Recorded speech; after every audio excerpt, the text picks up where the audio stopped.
This is Ontario permaculture.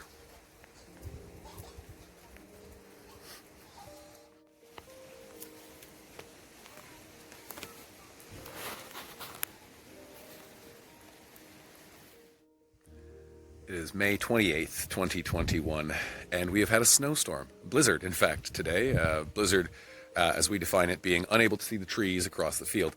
So, yeah, there was enough snow today to actually cover everything a little bit. There was a rime of white, and yeah, you got to face a simple fact when you're a farmer.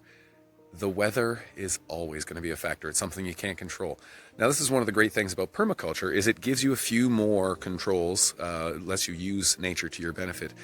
I've got some plants right here that have been covered in snow, but because they're of a cold hardy type, they'll probably rebound. This is spinach. This is, what else do we have in here? We have magenta spring growing in here. We have radishes growing in here. We have kale, red kale. As we come along here, we have other things that we planted as well. There's more kale on this side, more of the magenta spring, and you can see the snow just laying down on this. I just actually picked this chunk of snow up and flipped it over. You can see the dirt on the backside, just to make sure plants underneath were all doing well. They'll all spring back up from that. So it was a rather amazing experience. By focusing on perennials and frost-hardy spring greens, we managed to come out of this hopefully fairly unscathed.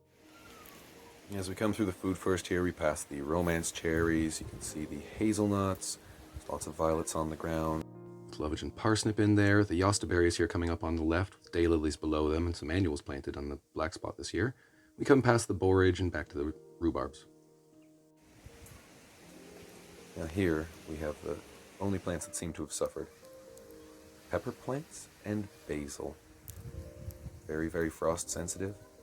So we'll probably lose these ones. If you're quick, you can get out and cover these things over, make sure that they've got a good cloth on top of them, or perhaps a plastic bag. We were not quick enough before the snow started, so we're just hoping for the best. These tomatoes, they're doing fine. Potato patch is doing fine, though the pale potatoes may have suffered a little bit of frost damage.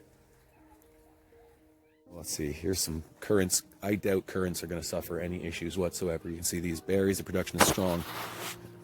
Same over here, we've got some haskap. The leaves might be a little bit damaged, but the berries just coming in right here. Berries are coming in very nicely. Some more over here, some berries. These will be undamaged by the frost entirely, absolutely undamaged. And of course, raspberry right here, they're doing splendidly. Flowers aren't even open yet.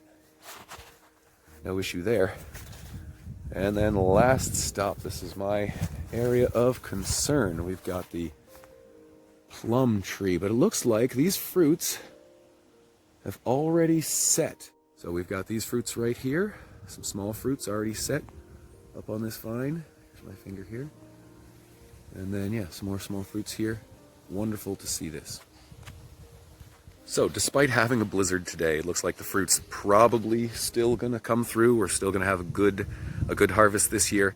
May 28th, May 28th, 2021, with a blizzard, full on, unable to see the trees across the field, and yet everything looks like it's doing quite well. And that is permaculture in Ontario. Oh, Canada.